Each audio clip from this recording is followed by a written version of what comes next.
Maintaining freedom of movement after Brexit would not keep the faith with the referendum results.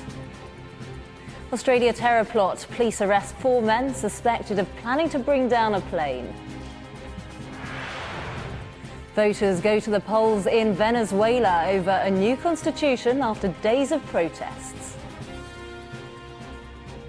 A 34-year-old man opens fire in a nightclub in Germany, killing 1 and seriously injuring 3 others.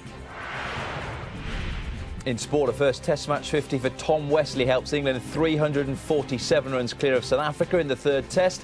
And Daniel Ricciardo spins out of the Hungarian Grand Prix as championship leader Sebastian Vettel looks to extend his advantage over Lewis Hamilton.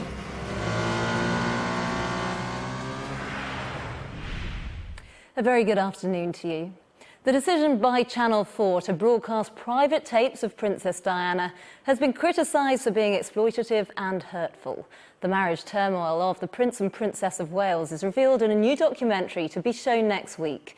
Using videotapes of Diana speaking to her voice coach, the Channel 4 programme details her relationship with those closest to her in her own words. Her brother, Earl Spencer, has reportedly appealed to the broadcaster not to air the tapes. Well, Princess Diana, within the tapes, describes her devotion for her bodyguard before he was killed.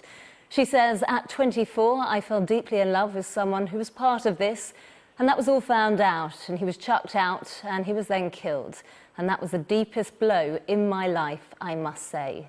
I should never have played with fire, but I did, and I got very badly burnt. 3 weeks after he left, he was killed in a motorbike accident, and he was the greatest fun that I ever had." Well, Diana also described her reaction to being asked if she was in love with Prince Charles. In that, she said, "This ridiculous ITM man said, 'Are you in love?' And I thought, what a thick question. So I said, 'Yes, of course we are.' And then Charles turned round and said, 'Whatever love means.' And that threw me completely. I thought, what a strange answer. It traumatised me." And the princess commented also on Charles's relationship with Camilla. With reference to that, she said, "I remember saying to my husband, 'Why is this lady around?' And he said, 'I refuse to be the only Prince of Wales that never had a mistress.'" Well, Channel 4 have released a statement defending the broadcast of the tapes, and in that statement they've said the excerpts from the tapes recorded with Peter Settlen have never been shown before on British television and are an important historical source. We carefully considered all of the material used in the documentary, and though the recordings were made in private, the subjects covered are a matter of public record and provide a unique insight into the preparations Diana undertook to gain a public voice and tell her own personal story. This unique portrait of Diana gives her a voice and places in front and centre at a time when the nation will be reflecting on her life and death. Well, earlier on, Neil Patterson spoke to the royal author Penny Junor and asked her if she knew how the tapes had emerged. My understanding is that they have the voice coach was seeing Diana on the second occasion that they met. That maintaining freedom of movement after Britain leaves the European Union would not keep faith with the referendum result. Chancellor Philip Hammond said on Friday that it will be some time before full migration controls can be introduced, with a transitional deal lasting up to 3 years. The Sky senior political correspondent Beth Rigby joins us live from Westminster now. And Beth, yet again, more friction within the cabinet. Well, Becky, certainly political opponents are jumping on what appears to be these divisions between the Chancellor and the Trade Secretary over what sort of transitional deal we might have and what freedom of movement might look like. Brexit bill could be £54 billion. I imagine that there will be some angry discussions around the cabinet table about that one too. OK, Beth, thanks very much for that update there. Now, Australian police say they've disrupted a plot to bring down a plane and arrested 4 men during raids in Sydney. The country's terror threat level remains at probable, but security has been increased at airports. Sky's Joe Tidy has this report. It was here, in a quiet Sydney suburb, that it's thought the bomb was found. Plot could have been even more deadly. Joe Tidy, Sky News. Opposition leaders in Venezuela are calling for millions of protesters to take to the streets today. as the country goes to the polls in controversial elections. They're voting for a new National Assembly, which will have the power to rewrite the country's constitution. It'll replace Venezuela's existing Congress, which is dominated by the opposition. And it's feared that the president, Nicolas Maduro, will use the new assembly to create a dictatorship. And last night, he vowed to use the new powers to punish his political opponents. From the Venezuelan capital, Caracas, our chief correspondent, Stuart Ramsey, has this report. The vast barrios, the slums of Caracas should be the heartland of support for a socialist government. In his right ear. Stuart Ramsey, Sky News, Caracas. You're watching Sky News. Coming up, a day to forget. Love of it. Welcome back. You're watching Sky News. Busy day of sport ahead. Let's get an update now from the Sky Sports studio.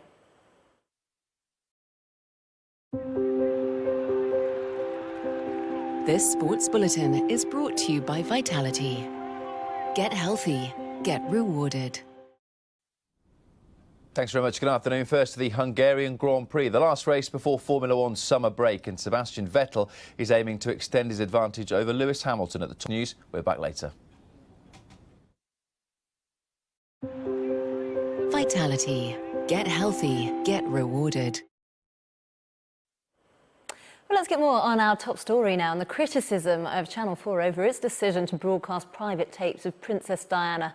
The Prince and Princesses of Wales' marriage turmoil is revealed in a new documentary to be shown next week. Channel 4 says although the recordings were made in private, the subjects covered are a matter of public record. Well, let's go live now to Tetbury in Gloucestershire, and Grant Harrold, former butler and a member of the royal household of the Prince of Wales and the Duchess of Cornwall, who live at nearby Highgrove, of course. Thanks very much for joining us this afternoon, Mr. Harrold. Do you think there is a public interest justification in showing these tapes? Good afternoon, Rebecca. Well, personally, I think it's a shame because being an etiquette consultant, I always teach people that private communication, whether it's written or recorded, should remain private. And I think it's wrong that it is actually being broadcast or going into the public domain. But by this point in her life, she would have known how the media works. Do you think that there is an element that perhaps she expected these tapes to emerge in the public domain? Well, all I know is what everybody else obviously has been reading recently, which is she had obviously this voice coach, and he was obviously recording, which I understand, so for public speaking, so you can listen back to yourself. And when these recordings were obviously done, as we've all been there, that can be left running, a conversation could have taken place, what did take place, where private views and thoughts are discussed. But then again, if you go and have a private meeting or a consultation with somebody and it is recorded, you would kind of hope that it would remain private. So I'm sure she's fully aware of, or was fully aware of, how the media worked. But at the same time, she would probably never have dreamt that this would ever come into the public domain. We saw the documentary, didn't we, with Harry and William, which was very controlled, to mark the 20 years since their mother died. But do you think perhaps there is a justification in these recordings showing the real Diana? No, I mean, that wonderful insight given by Princes William and Harry showed us what a wonderful, caring person she is. And I think it's a shame that off the back of that, you know, this documentary on Channel 4 is going to give people obviously different views or insights. And again, it's somebody that sadly, you know, died many years ago. And these recordings, from what I understand, are 25 years old. And just to me, it doesn't seem right that they're actually now coming to light. I'm sure there's a historical importance in them, but again, there's a lot of historical records and documents that the public don't see that are obviously kept in archives.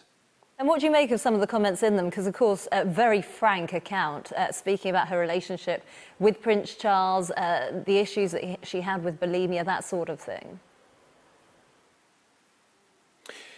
Sorry, what was the question again? I was just asking what you make of the contents, because we have seen, you know, she spoke very frankly about her relationship with Prince Charles in them.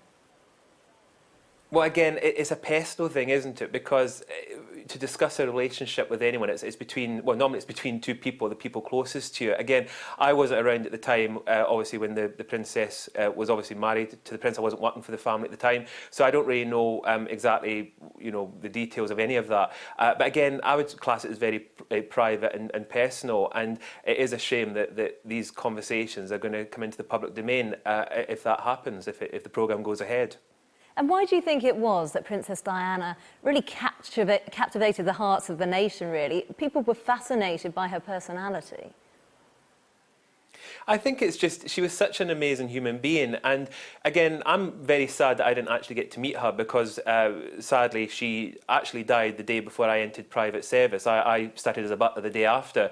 And I remember, obviously, as we all heard about it in the news, and I remember thinking, what an amazing human being. And we all, I think everybody that either read about her, who didn't even know her, were touched by her and her kindness. And it's something that's wonderful to see how her young sons are now actually taking on that wonderful role, and seeing how kind they are and the wonderful human approach, which I was lucky enough to experience it at first hand. To see that and see them blossom, I'm sure should be very proud of them, and they're definitely carrying on her legacy. OK, thanks very much for your time this afternoon, Grant Harrold. Appreciate that. Well, let's take a look at the weather now, shall we? The showers will become increasingly widespread this afternoon, with northern Scotland most at risk of localised flooding. Some of the showers will band together into longer spells of rain, with some places seeing torrential downpours, hail and thunder. There'll also be some sunshine in between the showers, but the breezy conditions will make it feel rather cool. The far southeast is expected to see the fewest showers, leaving a largely dry and sunny end to the day there. Multitrip.com Travel Insurance, proud sponsors of Sky News Weather. You're watching Sky News. Coming up, we've got all the latest from our technology news in Swipe.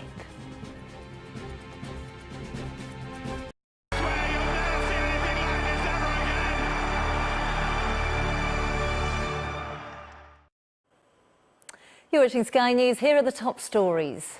The decision by Channel 4 to broadcast private tapes of Princess Diana describing details of her marriage has been criticised for being exploitative. International Trade Secretary Liam Fox has warned that maintaining freedom of movement after Britain leaves the European Union would not keep faith with the referendum results. Opposition leaders in Venezuela are calling for millions of protesters to take to the streets today as the country goes to the polls in controversial elections. Well, it's time now for Sky's weekly technology show Swipe. Here's Gemma. Bringing the latest technology to your home. The Swipe Report on Sky News is sponsored by Currys PC World and Ring.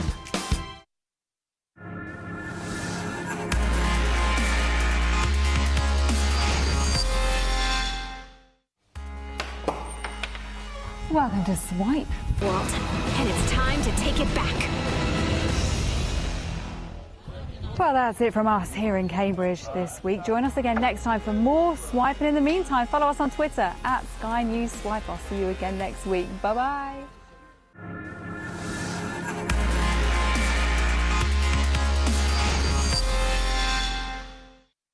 Bringing the latest technology to your home. The Swipe Report on Sky News is sponsored by Currys PC World and Ring. 7 weeks on from the Grenfell Tower disaster, criticism of both the investigation and efforts to help survivors continues. Sky's Ashish Joshi has spoken to two survivors of the fire who are still waiting to be rehomed. Their lives are in limbo. Since losing their homes in the Grenfell fire, Mahir and Sid have been living in a hotel he built. Ashish Joshi, Sky News. Now today, the final day of the annual Transplant Games held to raise awareness of the need for more people to join the organ donor register. Phil Edwards has this report. 3 years after an operation that came just in time to save her life, Lisa Shreve now has everything to live for. Sky News. You're watching Sky News. Coming up in the sport is Vodafone, power to you. Welcome back. You're watching Sky News. Let's cross over now to the Sky Sports News studio for an update from there. Thanks very much. Good afternoon. Sebastian Vettel has extended his lead over Lewis Hamilton at the While East Asia enjoys a pleasant evening, inspiration blooms in Europe. Well, the showers will become increasingly widespread this afternoon, with northern Scotland most at risk of localised flooding. Some of the showers will band together into longer spells of rain, with some places seeing torrential downpours, hail and also thunder. There'll be some sunshine in between the showers, but the breezy conditions will make it feel pretty cool. The far southeast is expected to see the fewest showers, leaving a largely dry and sunny end to the day there. And overnight, southern and eastern Britain will stay pretty much dry. The weather, sponsored by Qatar Airways. You're watching Sky News. Coming up, we've got more on the growing row over Channel 4's decision to broadcast private tape recordings of Princess Diana. More on that, plenty more after the break.